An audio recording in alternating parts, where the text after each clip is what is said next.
here we go, riding by the seaside.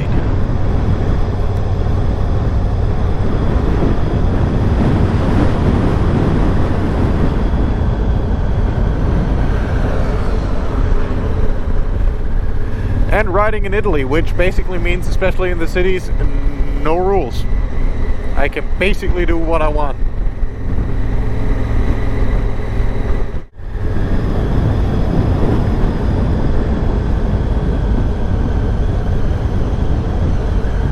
What of you, my friends? What of you?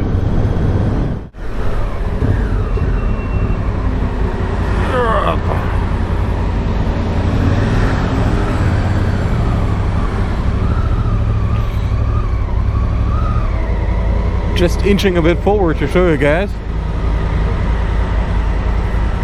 this view. Yeah, if I made a lot more money than I do, I would also have a yacht there, I guess. But I don't.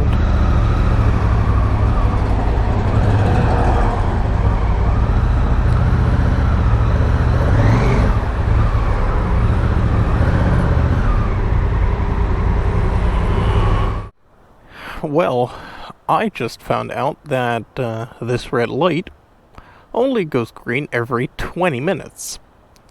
Yeah, and we're 10 minutes in. When I arrived, we were 5 minutes in. So, yeah, 15 minutes in the hot sun. It's still 32 degrees out, and I'm in full gear. This is nice. Well, anyways, I switched off the bike and decided to enjoy the view a little bit.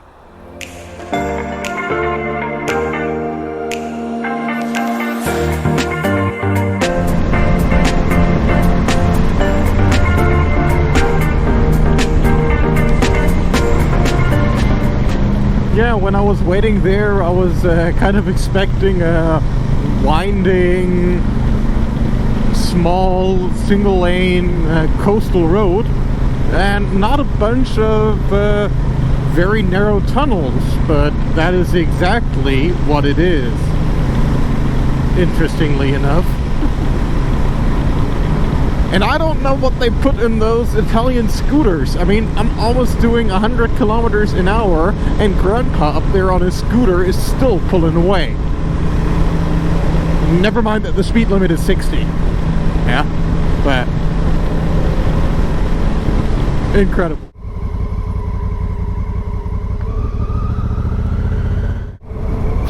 Yeah, that is where we're gonna spend the night, I guess.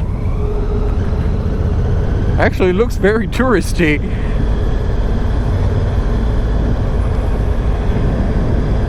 Usually not my scene, but you know what? I can actually use a little bit of a beach right now, so I'm gonna take it. Because I am knackered today. Morning, everybody. Just pulling out of the campground here. And yeah, I didn't have it in me to make another campsite video last night. First of all, I was really knackered after last day's ride, and also finding a campsite was really a pain in the butt last night, because the first campsite I had my sights set to was totally full. The second one was also totally full.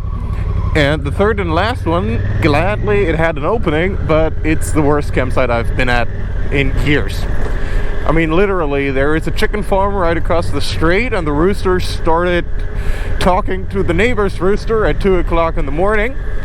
On my camp spot, there is still what I hope is food that my previous owner of the spot left there. That's the good case.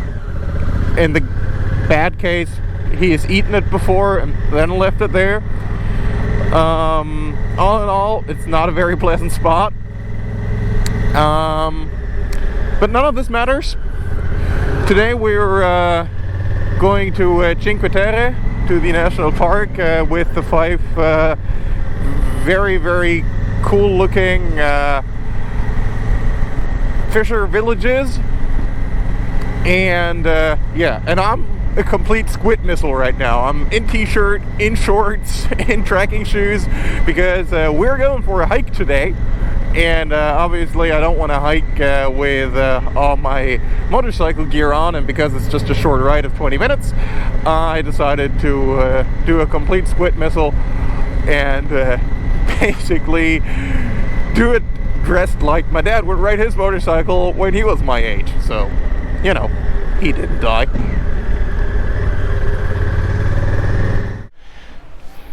Welcome to Monte Rosso, the first of the 5 villages that we're going to see today. It looks like this. And we're gonna take the hiking trail along the 5 villages and go from town to town. But it's very, very... this actually looks kind of interesting.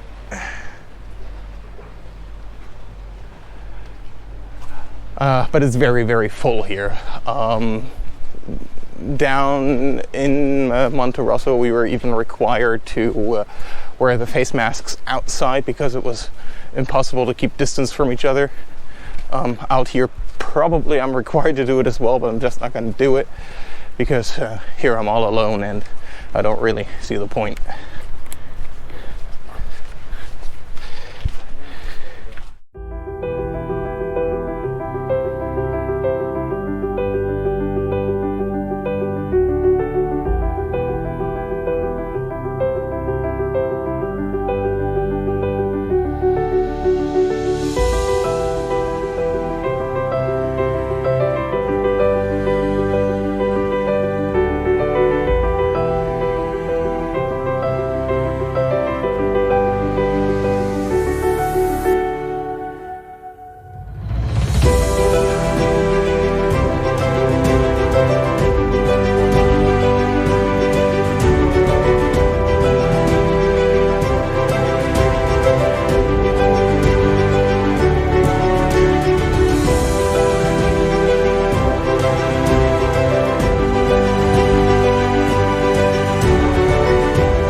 then on the way back to the campsite was a let's call it an interesting day. It's a little outside of my usual comfort zone.